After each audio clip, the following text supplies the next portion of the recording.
B.Ed 2 साल के हैं तो उनके फर्स्ट सेमेस्टर के जो यूनिट 4 है वो एडोलेसेंस है आपका, तो उसके अंडरस्टैंडिंग और गाइडेंस के है। तो यूनिट 4 तो उसके 4 भाग हैं। एक है आपका एडोलेसेंस, उसका कॉन्सेप्ट पढ़ना है और आपको कैरेक्टरिस्टिक्स पढ़ना है। तो इस वीडियो में हम देखेंगे कि जो एडोलेसेंस का कॉन्सेप्ट है और कैरेक्टरिस्टिक्स है उनको एग्ज़ाम में आप किस तरह से लिख कर आएंगे अगर आपका क्वेश्चंस आता है। तो चलिए देखते हैं।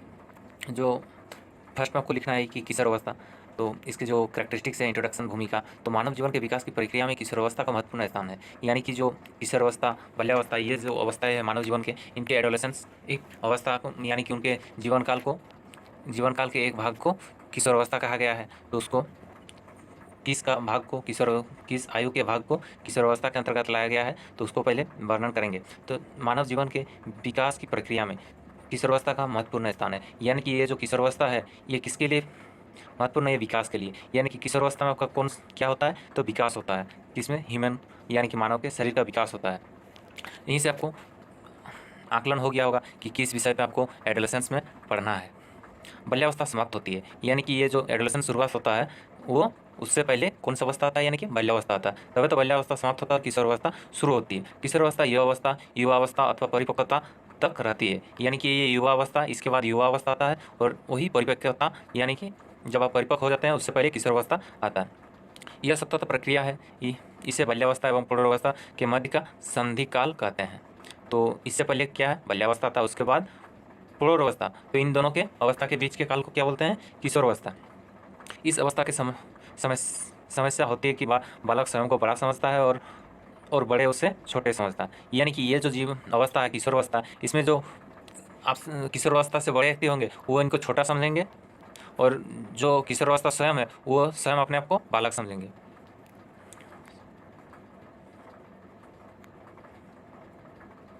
जबकि क्रो एवं क्रो ने कहा है, ये एक राइटर है, कि क्रो एवं क्रो ने कहा है किशोर ही वर्तमान की शक्ति है। तो आजकल के नेता भी ये भाषण देते हैं कि आज का किशोर कल के भविष्य है। तो इसी तरह ये क्रो एवं क्रो, इन्होंने भी एक वाक्य कहा था किशोर एडोलेसेंस के अवस्था के एडोलेसेंस से गुजरने वाले व्यक्ति को लिए, कि किशोर ही वर्तमान की शक्ति है और भावी आशा की प्रस्तुत करता है और आने वाला फ्यूचर का डिसीजन करता है। तो अगला है अर्थ। इसका मीनिंग क्या होता है?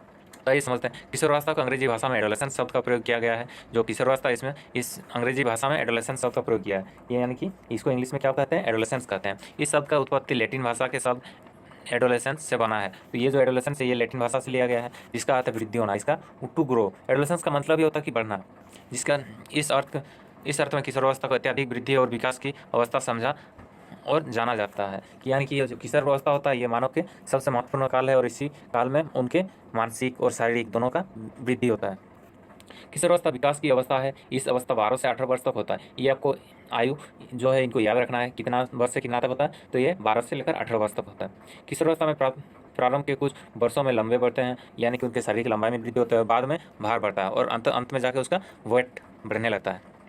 महान मनोवैज्ञानिक स्टैनले हाल ने किशोरावस्था के संदर्भ में कहा है। जो एक मनोवैज्ञानिक है, क्या स्टैनले हाल, उन्होंने क्या किशोरावस्था के संदर्भ में क्या कहा है कि किशोरावस्था बड़े संघर्ष, तूफान तथा विरोध की अवस्था है। यानी कि किशोरावस्था में अगर कोई अपने आप को अनुशासित रूप से रखा तो ये एक अच्छे आदर्श नागरिक बनेंगे या फिर ये देशद्रोह बनेंगे। तो इसलिए इस काल को क्या कहा है? बहुत ही संघर्षपूर्ण और तूफान के रूप में तुलना किया है। वहीं जर्सिल्ड एक जो अन्य मनोवैज्ञानिक है, उनके शब्दों में है कि किशोरावस्था वह समय है जिसमें विचारशील व्यक्ति बाल्यावस्था से परिपक्वता की ओर संक्रमित करता है।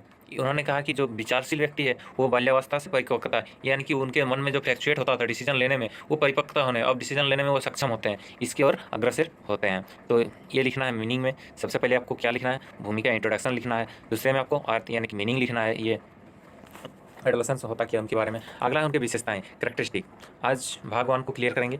तो विशेषताएं, कैरेक्टरिस्टिक्स में क्या आता है? किशोरावस्था के दबाव, तनाव एवं तूफान की अवस्था माना गया है। जो किशोरावस्था है इसमें क्या होता है? आदमी में बहुत दबाव भी रहता है, तनाव भी रहता है, होड़ एक दूसरे से आगे निकलने में देखा देखी, या तूफानी अवस्था भी माना गया है। इस अवस्था की विशेषताओं को एक शब्द परिवर्तन में व्यक्त किया जा सकता है।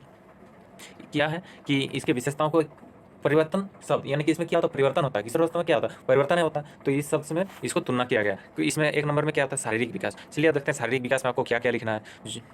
किशोरावस्था को शारीरिक विकास का सर्वश्रेष्ठ काल माना जाता है। जो किसी भी मनुष्य में जो शारीरिक विकास होता है वो किस अवस्था में होता है? वो किशोर अवस्था में ही होता है।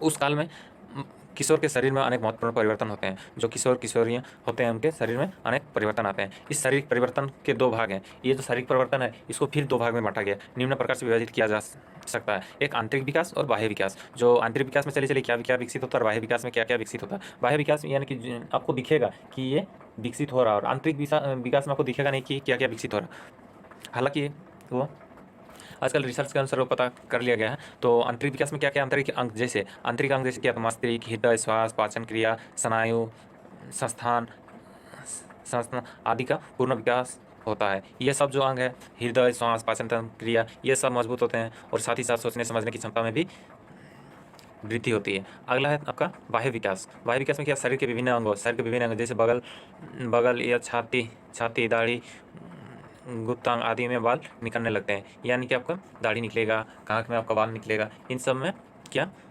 बाह्य विकास में जो आपको दिखेगा ये सब विकास होता है। अगला है रोग प्रतिरोधक क्षमता, यानी कि आप इम्यून सिस्टम, इंग्लिश में बोलते हैं इम्यून सिस्टम, इसमें भी आपको मजबूत हो जाता है। अगला है बाह्य विकास में लड़कियों के वक्षस्थल भारी होने लगते हैं तथा प्रथम मासिक स्राव होने लगते हैं एवं लड़कियों को छाती चौड़ी होने लगती है। साथ ही स्वप्न दोष की सामना होता है, और साथ ही साथ लड़कों में स्वप्न दोष होता है, लड़कियों में ऋतुस्राव जो गर्भ धारण करने की शक्तियाँ प्राप्त होती हैं। आगे मानसिक विकास दूसरा नंबर में, एक नंबर में होगी आपका शारीरिक विकास, दूसरा नंबर मानसिक विकास में क्या क्या होता है। किशोरावस्था की मानसिक विकास को निम्नलिखित बिंदुओं द्वारा प्रदर्शित किया जा सकता है। जो किशोरावस्था के मानसिक विकास को निम्नलिखित बिंदुओं द्वारा प्रदर्शित किया जा सकता है। इस अवस्था में ध्यान केंद्रित करने की क्षमता जो व्यक्ति है उनके ध्यान करने की क्षमता में विकसित होती है, हो जाती है। स्मरण शक्ति भी बढ़ती है, यानी कि याददाश्त में वृद्धि होता है। किशोर कल्पना जगत में अधिक घूमते हैं, यानी कि वो थिंकिंग ज़्यादा करने लगते हैं। कल्पना का विकास लड़कों में लड़कियों से अधिक होता है। जो थिंकिंग कैपेसिटी होता है, थिंकिंग पावर लड़कों में लड़कियों से अधिक होता है, तथा लड़कियों में लड़कों की अपेक्षा रटने की शक्ति अधिक होता है। यानी कि किसी भी चीज़ को याद रखने की क्षमता, पढ़ के याद करने की शक्ति उसमें ज़्यादा होता है। इस अवस्था में शारीरिक प्रदर्शन की भावना विकसित होती है। शारीरिक प्रदर्शन यानी कि कंपटीशन की भावना उजागर होता है। अगला, लड़के शरीर को अधिक मजबूत तथा लड़कियाँ श्रृंगार पर अधिक ध्यान देता है। यानी कि जब जैसे जैसे एडोलेशन आता है तब लड़के शरीर को मजबूत करने में ध्यान देता है, और लड़कियाँ जो श्रृंगार यानी कि मेकअप। अगला छठा बिंदु क्या, किशोरावस्था में विपरीत लिंग प्रति आकर्षण बढ़ जाता है, और कामेंद्रियों की परिपक्वता और काम शक्ति का विकास किशोरावस्था के सबसे महत्वपूर्ण विशेषताओं में से एक है।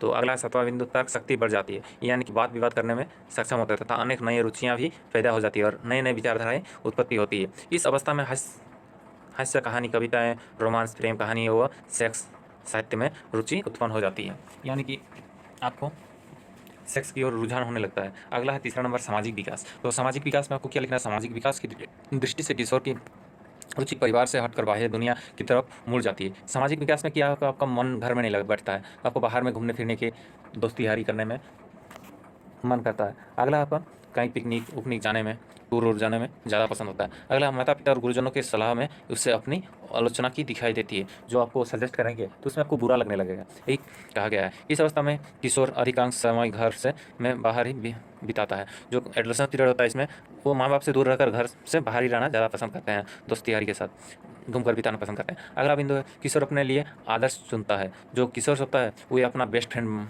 किसी दूसरों को बेस्ट फ्रेंड बनाता है। मान लीजिए कोई विराट कोहली है, उसी का आदर्श मान के उसका अनुकरण करेंगे। कोई हीरो है। अगला, जो कि कोई अध्यापक, खिलाड़ी, विज्ञान या फिल्म कलाकार आदि हो सकते हैं। तो आपको मालूम हो गया होगा कि जो एडोलेसेंस है इसका इंट्रोडक्शन देना है, इसका अर्थ क्या है और इसकी कैरेक्टरिस्टिक, ये सब आपको लिखना है अगर आपका क्वेश्चन इससे आए तो। चलिए, धन्यवाद।